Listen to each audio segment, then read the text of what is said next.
Claro, complicado, ¿no? Y le pregunto, humillante, ¿no? También. Humillante, humillante. Yo he sido una persona que he tratado de marcar una línea en mi vida, me he distinguido como militar profesional, tuve acceso a la política como ministro de planeamiento de un gobierno que intentó hacer el retorno a la democracia con el general Padilla, fui un ministro distinguido de ese gabinete. He sido embajador 2 veces del país. ¿Dónde fue? En el Reino Unido de Gran Bretaña y en México. Para terminar así, tirado en una camilla en una sala de justicia, sin motivo, sin una causa que justifique todo ese maltrato que me dieron. ¿Qué sentía en esos momentos? Rabia, porque uno al verse humillado, al verse maltratado, tiene que sentir rabia, pero la impotencia también. Vivíamos en unos momentos de un régimen que hacía escarnio de las leyes, de las libertades, de los derechos de los ciudadanos. Entonces, ¿qué quedaba, no? Además, mi propia situación física no me permitía tampoco reaccionar de otra manera. Ahora le pregunto al hijo, por favor, más allá de abogado, por favor, no como abogado, Gary. Cuando lo veía a su papá en esas circunstancias, en esas condiciones, cuando se informaba sobre las escaras, como hijo, Gary Prado, ¿qué sentía? La impotencia de la que habla mi padre y el rencor, la bronca que uno siente, teníamos que contenerla, porque ellos pretendían que actuemos de la manera en que naturalmente debe actuar cualquier hijo cuando ve una situación así a su padre, o cualquier abogado como Otto, que era el copatrocinante en nuestra defensa, porque esas humillaciones, esas provocaciones, lo que querían era que nosotros reaccionemos más allá del temple del abogado. Querían que provoquemos un escándalo en la audiencia de juicio. Lo que buscaban era que agredamos al tribunal, que agredamos a los fiscales para justificar trasladar el juicio a la ciudad de La Paz. Esa siempre fue la amenaza, ¿no es verdad? Y hacer imposible la defensa de las personas que tienen problemas de minusvalía o problemas de discapacidad cardíaca, como el caso de mi padre, de otros de los procesados. Entonces había que contenerse y esa contención provocaba mucha bronca, porque había que aguantar y había que tratar de que los argumentos legales se impongan sobre este tipo de maltrato y de humillación que permanentemente permitía al presidente del tribunal que se les inflinja. No solo a mi padre, también le hicieron a Chichi Castedo, también a Guedes, a Mendoza, a todo aquel que en algún momento tenía problemas de salud, los humillaban para que concederles el derecho a recuperar su salud sea una dádiva del tribunal. General Gary Prado, en lo económico, ¿qué le hizo este tiempo? Bueno, yo soy militar jubilado, tengo mi pensión de jubilación. Después de un tiempo conseguimos que me autoricen para salir por unas 3 horas diarias a dar clases en una de las universidades de acá de Santa Cruz. Y con eso entonces pude un poco aliviar la situación económica de la casa, que nunca ha sido bonancible, digamos. Hemos vivido en el límite con mi familia, nunca hemos sido ricos, siempre hemos estado esperando que llegue el fin de mes para poder ir a cobrar el sueldo. De manera que no ha sido, digamos, un gran perjuicio económico, porque no hemos tenido que erogar dinero porque no teníamos que erogar, pero sí es la permanente molestia de tener que ir horas, estar en un juzgado, con todas las dificultades que tiene hasta el propio Palacio de Justicia, que no hay ascensores, que hay que subir gradas, que no hay baños, en fin. Todo eso es parte de esa pesadilla que está terminando. Bueno, hoy el caso ha hecho noticia.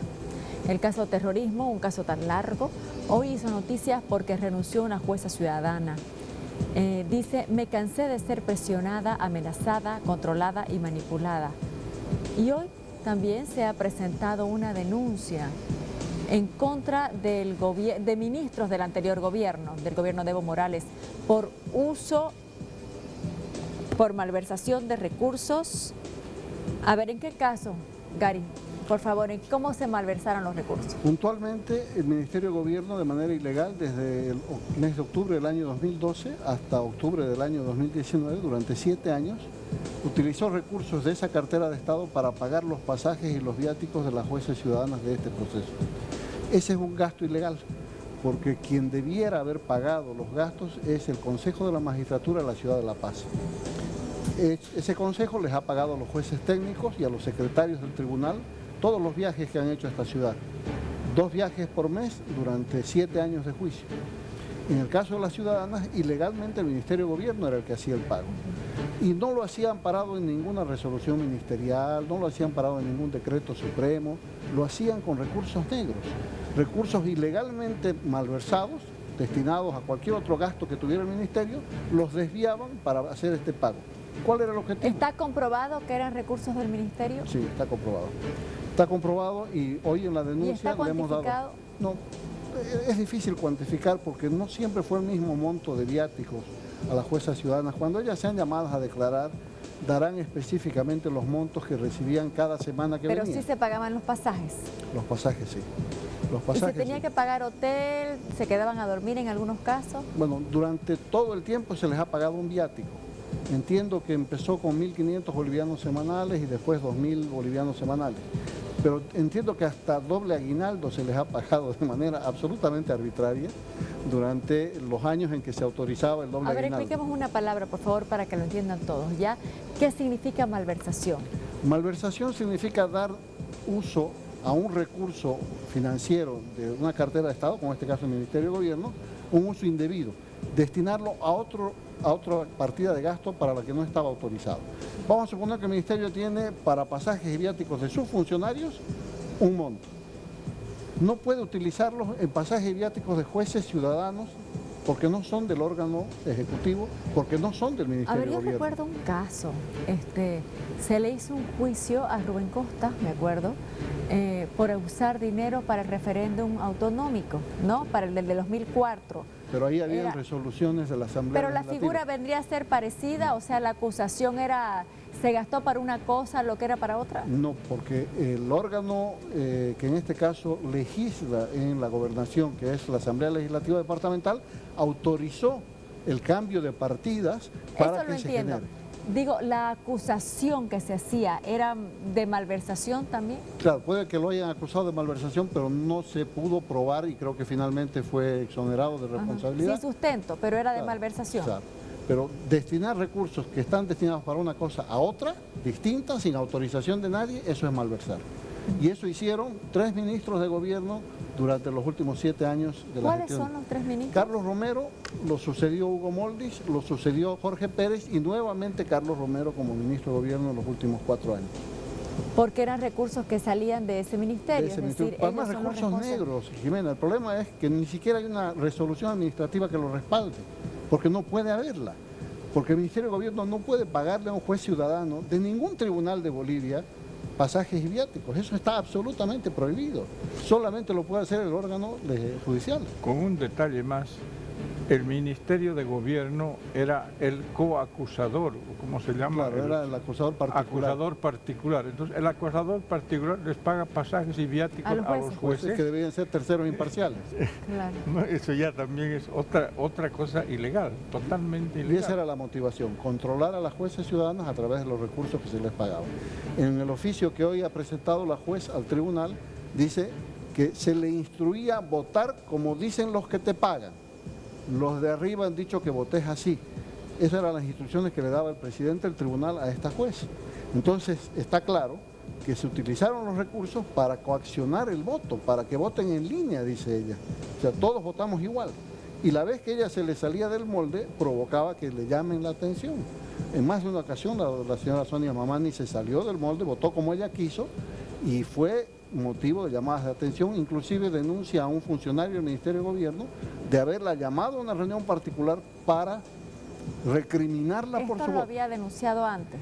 En varias ocasiones ella pidió renunciar y no se le concedía, por supuesto, la autorización de renunciar, pero además la amenazaban. Ahora, permítame, por favor, ahí están los personajes que usted acaba de mencionar, ya Hugo Moldis. ¿Sí?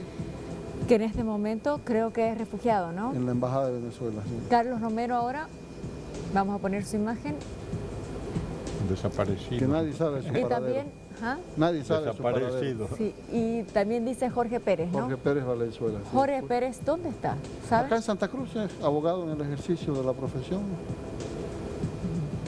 Y Alguna con vez lo esta encuentro en Palacio. denuncia, ¿qué puede pasar con él? ¿Puede ir a prisión? Bueno, lo que corresponde es que se inicie una investigación.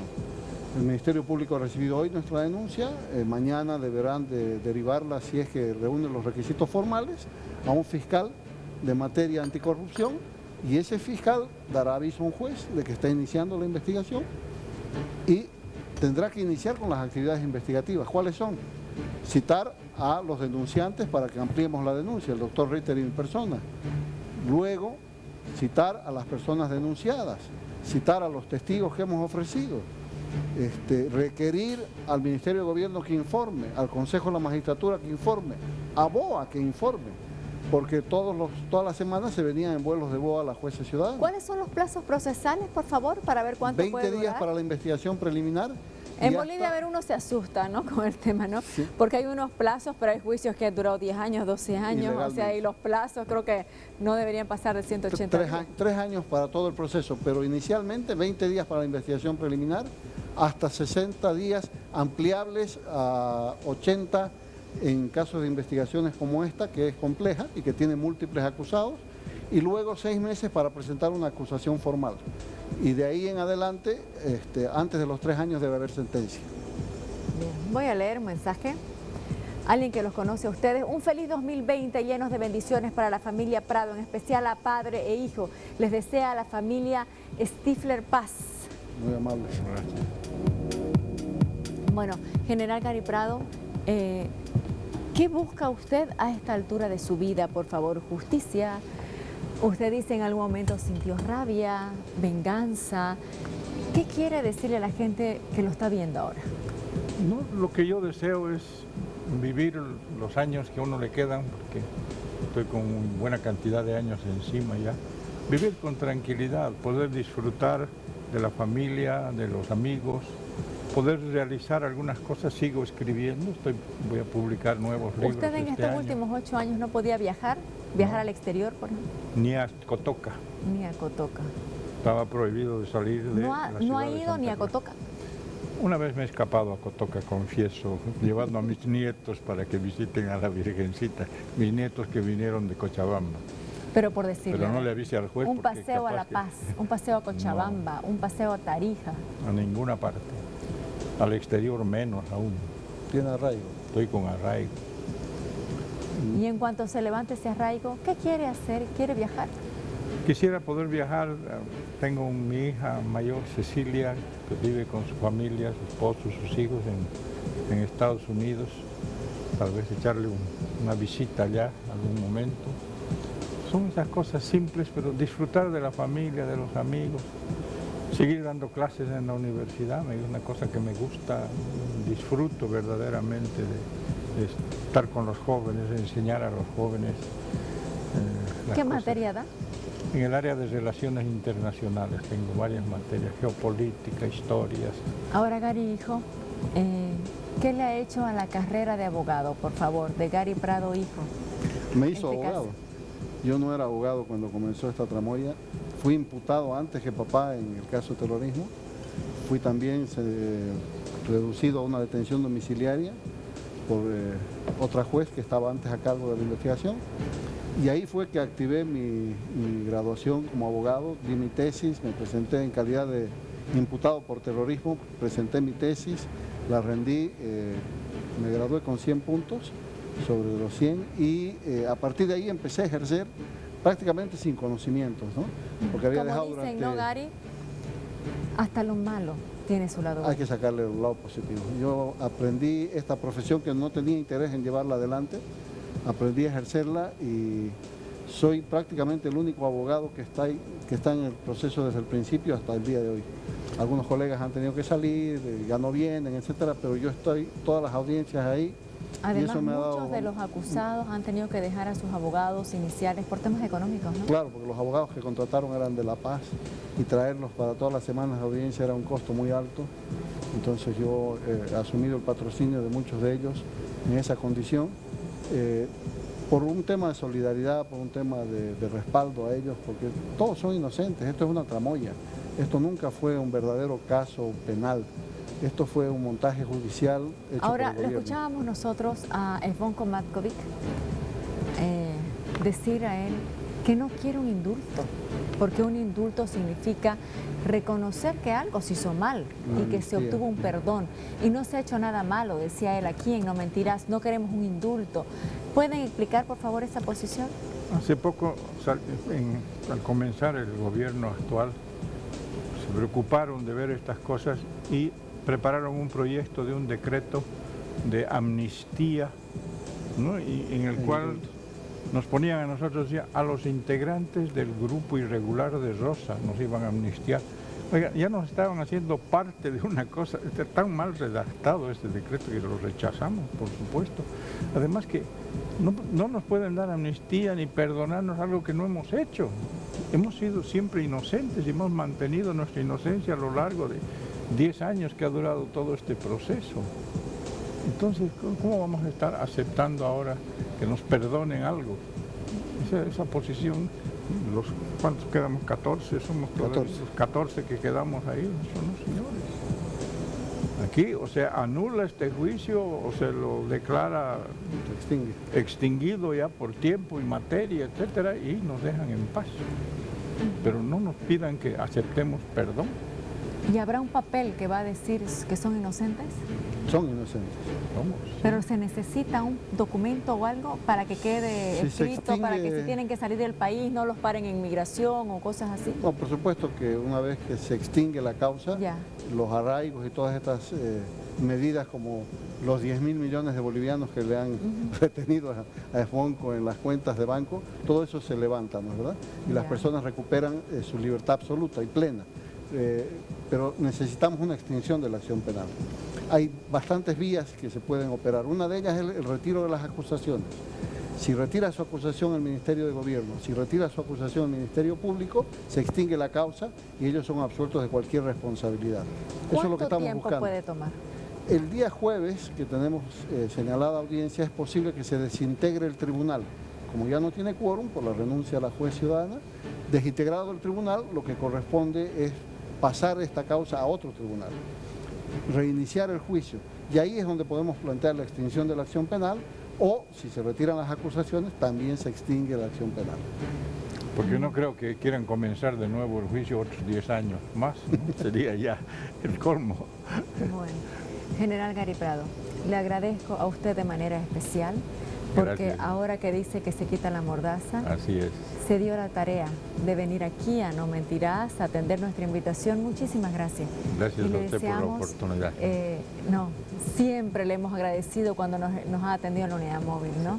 Y bueno, que esto tenga un final justo y feliz para todos. Muchas gracias. Vamos a transmitir ese su deseo también a los otros compañeros que están hasta ahora sometidos a esto y aquellos que están todavía en el exterior y que no pueden regresar hasta que no se termine esta causa. Muchas gracias. Sí. Gary, la herencia del caso, buenos años de ejercicio de abogado. Ya una maestría en la práctica procesal penal. Muchas gracias. Gracias a ustedes por el apoyo, muy amables. Gracias. Pausa, volvemos con más.